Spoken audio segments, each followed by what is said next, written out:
자, 이제 시장 진단을 또 해보겠습니다. KDB 대우증권 투자전략팀 김정환 연구원과 이야기 나눠보죠. 어서 오십시오. 예, 안녕하십니까.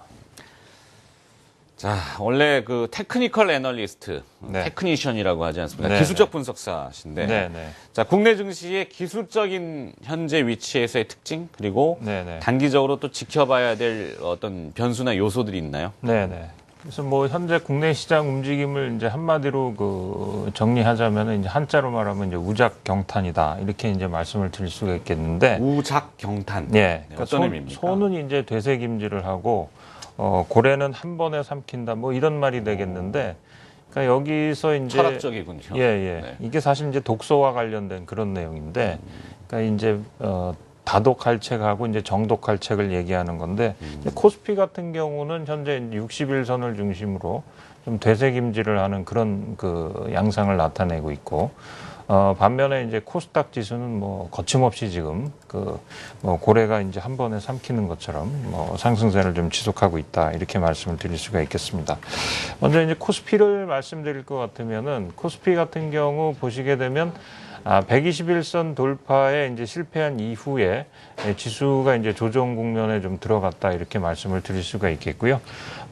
그래서 이제 수급선이라고 우리가 흔히 얘기하는데 60일 이평선을 현재 중심으로 움직이고 있고 전일 60일선을 뭐 일시적으로 좀 하회했습니다만은 이번 주 안에만 60일선을 회복시켜 준다면은 여전히 좀 긍정적인 우리가 희망을 좀 갖게 되는 것이고요. 일단 방향성 지표 지금 그 화면에 나오고 있는데 ADVR 좀 보시게 되면은 뭐 하락 추세는 아닙니다만은 좀 상승세가 좀 꺾였습니다. 그렇지만 뭐 아직까지는 뭐 상승 추세대로 보면 뭐 상승 흐름을 좀 이어갈 것으로 좀 볼 수가 있고 코스닥 지수는 ADVR은 등락주율 이렇게 됩니까? 네네. 거래량을 합산? 예. 거래량을 합산해갖고 제가 만든 그 방향성 지표가 그러니까 상승의 기업과 하락의 기업을 네네. 비율로 이렇게 나타내는 거죠. 그래서 볼륨 레이쇼를 여기서 더해서 이 지표를 제가 만들었는데. 그럼 저 그래프가 올라가는 것들이 좀 유리한 겁니까? 그렇죠. 지금 보면 뭐 전체적으로 그 상승 흐름이 좀 꺾인 거는 맞지만은 아직까지는 뭐 추세는 유지가 되고 있기 때문에. 상승 흐름은 좀 유효하다 이렇게 말씀을 좀 드릴 수가 있겠고요. 네. 코스닥 시장은 역시 이제 그 5일선을 중심으로 해서 흐름을 이어가고 있고 이번 주 들어서는 이제 21선의 지지 여부를 좀 시험하고 있습니다만은 조정 자체가 장중 조정으로 끝내는 아주 그 강한 흐름이기 때문에 여전히 코스피보다는 좀 비교 우위에 있지 않나 이렇게 판단을 하게 되는 것이죠. 네. 자, 미국 뉴욕 증시도 보면은 이 기술주 중심의 나스닥 지수가 어제 제법 강했습니다. 그림을 이렇게 보니까 4,800포인트에 이제 근접하고 있던데 역사상 최고점이 5,100포인트 아닙니까? 그렇죠. 예. 이 대형주 지수는 이미 신고가를 내고 있다라는 보도들이 많이 나오는데 의외로 뜨겁게 나스닥 지수가 붙어버리거나 이렇게 강하면 우리도 사실은 심리적으로 영향을 또 받잖아요. 네. 그래서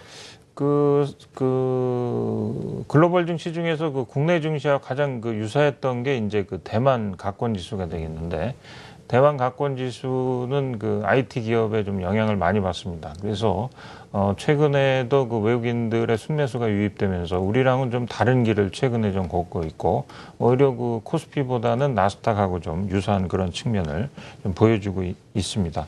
그래서 글로벌 증시 전체로 보면 역시 방향성을 좀 놓고 고민을 하는 그런 모습이고 지금 이제 그 화면에 이제 보시게 되는 것이 이제 시티 매크로 리스크 인덱스라는 이런 지표인데 이게 이제 글로벌 금융 시장의 그 위험도를 나타내주는 그런 그 지표가 되겠습니다.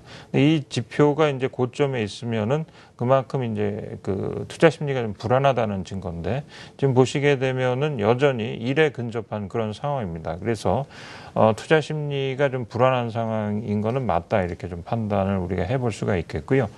그리고 이제 그 주식시장하고 연동돼서 그 영향을 많이 주고 있는 것이 역시 이제 구리 가격하고 유가, WTI 가격 흐름이 되겠는데 지금 닥터카파라고 경기를 판단하는 원자재에서 가장 대변되는 구리. 지금 이제 앵커께서 말씀하신 대로 구리가 이제 닥터카파라고 불리면서 경기의 이제 선행 지표로 불려지고 특히 이제 코스피하고 방향성이 좀 같았는데 최근에는 이게 조금 잘 안 맞고 있죠. 지금 보시는 바와 같이 이제 구리 가격하고 WTI 가격이 좀 급락하는 그런 모습입니다. 그래서 뭐 최근에 이제 시티그룹에서 WTI 같은 경우에는 배럴당 20달러 수준까지 하락할 가능성이 뭐 있다 이런 보고서가 나왔는데 어쨌든 지금 보시게 되면은 바닥권을 좀 다지는 그런 모습입니다. 그래서 그 WTI도 일단 그 50달러 이상으로 좀 올라서 있고 구리 가격도 급락은 좀 모면하는 그런 모습입니다. 그래서 점진적으로는 바닥권에서 좀 안정이 되는 모습을 찾지 않을까 이렇게 좀 생각을 하고 있습니다. 그리고 이제 그 중국 지수 나오네요. 네, 그래서 이제 좀 흥미로운 걸 좀 보여드린다면은 네.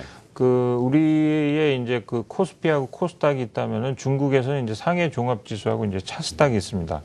지금 보시는 바와 마찬가지로 상대 비교를 해보자면은 그 우리의 코스닥과 같은 차스닥이 지금 상대적으로 더 견조한 그런 모습을 현재 보여주고 있습니다. 그래서 하락폭이 그 상해 종합 지수가 더 깊은데 차스닥은 좀 상대적으로 좀 견조한 모습을 보여주고 있고, 그다음에 이제 일본의 그 니케이 지수하고 자스닥을 보면 역시 이 자스닥이 그 니케이 지수보다는 좀 더 그 견조한 그런 모습을 보여주고 있습니다. 그래서 최근에 코스닥 이런 강세가 국내 시장에 국한된 것이 아니고 이와 같이 이제 주변국에서도 기술주 중심의 중소형주들이 상대적으로 좀 강한 흐름을 보이고 있다 이렇게 말씀을 드릴 수 있을 것 같습니다. 자, 다음 주에 우리는 이제 설 연휴. 네. 기분 좋습니다. 네. 근데 이제 연휴를 앞두게 되면은 네네. 뭐 영어로는 홀리데이 리스크. 그래서 네네. 사실 그 기간 동안에 무슨 일이 어떻게 벌어질지 그렇습니다. 모른다라는 예, 예. 불확실성도 있지만 네네. 또 반대로 휴일 효과라는 것도 있지 않습니까? 네네. 오히려 미국 같은 경우는 뭐 크리스마스라든지 추수감사절 앞두면은 네네. 좋은 게 좋은 거 아니야. 이래가지고 조금 이렇게 부응하는 경우도 있는데 소비주가 좀 많이 오르죠. 어떤 쪽으로 될까요? 일단 그 거래량을 놓고 보면은 2월 초반에 비해서 현재 좀 감소세에 있습니다. 그래서 이러한 좀 관망 심리는 다음 주 초반으로 갈수록 더해질 가능성이 높다. 왜냐하면은 그 3거래일을 좀 그 휴식을 하기 때문에 이런 좀 관망 심리는 설 연휴가 가까울수록 더해질 가능성이 높다 이렇게 좀 판단이 되고 있고요. 역시 이제 국내 증시의 관전 포인트는 수급이 될 것 같습니다. 그 외국인들 같은 경우 2월 들어서 지금 이제 그 그림에 보시는 바와 마찬가지로 계속해서 좀 주식을 그 내다 팔고 있는데 이런 그 외국인의 그 순매도가 언제쯤 마무리되고 순매수세로 이제 돌아설 수 있을 것이냐, 이게 시장을 보는 좀 관전 포인트가 될 것 같고요. 지난해에 그 대만 가권 지수가 코스피하고 다른 길을 걸었는데 네. 결국은 그 외국인들 그 순매수 강도에 의해서 이런 그 방향성이 차이가 났다 이렇게 말씀을 드릴 수가 있겠고, 특히 이제 그 가권 지수는 지금 거침없는 상승세를 보이고 있는데 역시 금액 기준으로 볼 때 한국 시장보다는 대만 증시에서 외국인들이 약 2배 가량 더 많은 순매수를 하고 있다 이렇게 말씀을 드릴 수 있을 것 같습니다. 그리고 이제 올해 들어서 우리가 이제 생각하지 못했던 것이 이제 화학주의 강세입니다. 특히 이제 대표적으로 지금 그 화면에 보시는 바와 마찬가지로 LG화학하고 롯데케미칼이 올 1월부터 이제 거의 V자형 반등을 나타내고 있습니다. 근데 이러한 현상은 그 미국에서도 마찬가지거든요. 미국의 이제 세계적인 화학 기업인 다우케미칼의 주가를 보더라도 현재 그 굉장히 좀 가파르게 상승하는 모습을 좀 보여주고 있습니다. 그래서 화학 주 같은 경우에는 단순히 그 낙폭과대에 따른 기술적 반등 차원이 아니고 일단은 그 글로벌 시장 전체 글로벌 투자자들이 이제 화학주에 좀 주목을 하는 것으로 볼 수가 있기 때문에 최근과 같은 상승 흐름이 조금은 더 이어질 수 있지 않겠느냐. 그래서 단기적으로는 화학주에 대한 관심을 좀 더 좀 기울여야 될 것으로 판단이 되고 있습니다.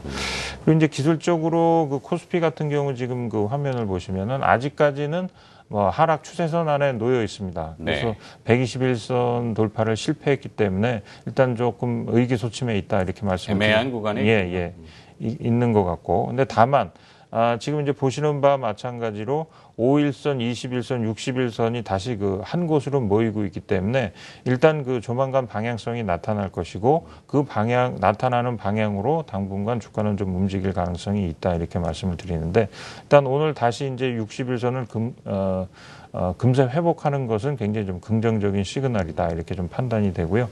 그래서 단기적으로는 뭐 1900에서 한 1970포인트 움직임을 예상을 해볼 수가 있겠고 대형주보다는 중소형주 그리고 뭐 음식료라든지 비금속 광물, 철강, 전기전자업에 대한 뭐 이런 그 단기 관심이 좀 필요해 봅니다. 네.